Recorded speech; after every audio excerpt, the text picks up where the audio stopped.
అందరికీ కూడా ఇప్పుడు చెప్పినట్టుగా ఈ లోకాన్ని విశేషంగా అనుగ్రహించినటువంటి వారు ఈ సందర్భంలో మనం ఇటువంటి ధార్మికమైన వాతావరణంలో ఉన్నాము అనంటే దానికి విశేషమైనటువంటి అనుగ్రహాన్ని చేసిన వారు శంకరాచార్యుల వారు.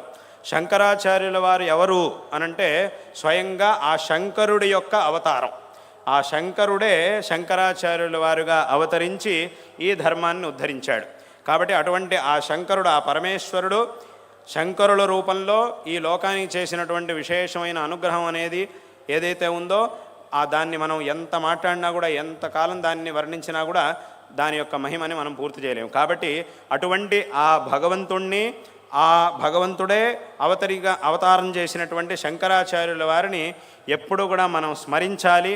అందుకోసం ఈ సందర్భంలో ఇక్కడికి వచ్చినటువంటి జనాలందరికీ కూడా ఆ నామ మంత్రాన్ని ఈ సందర్భంలో ఉపదేశించాలి అని సంకల్పం చేశాం. కాబట్టి అందరూ కూడా ఈ సందర్భంలో చేతులు జోడించి నేను 3 సార్లు చెప్తాను, అందరూ కూడా 3 సార్లు దాన్ని చెప్పాలి అనేటటువంటి విషయాన్ని కూడా ఈ సందర్భంలో చెబుతూ అందరూ కూడా చక్కగా చేతులు జోడించి స్పష్టంగా చెప్పండి. నమఃశంకరాయ నమఃశంకరాయ నమఃశంకరాయ నమఃశంకరాయ నమఃశంకరాయ.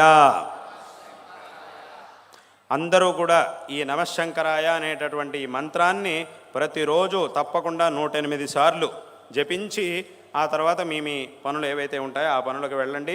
తద్వారా విశేషంగా ఆ భగవద్ అనుగ్రహం అందరికీ కూడా లభిస్తుంది. అందుకే శంకరాచార్యుల వారిని శంకర అనేటటువంటి పేరుకే అర్థం ఏమిటి అనంటే శం అంటే అందరి యొక్క శ్రేయస్సు, దాన్ని శం కరోతి ఇది శంకర అంటే ఏమిటి, అందరికీ కూడా శ్రేయస్సుని కలిగించేటటువంటి వారు అని ఆ పేరు యొక్క అర్థం. ఆ పేరుకున్నటువంటి అర్థమే ఇది.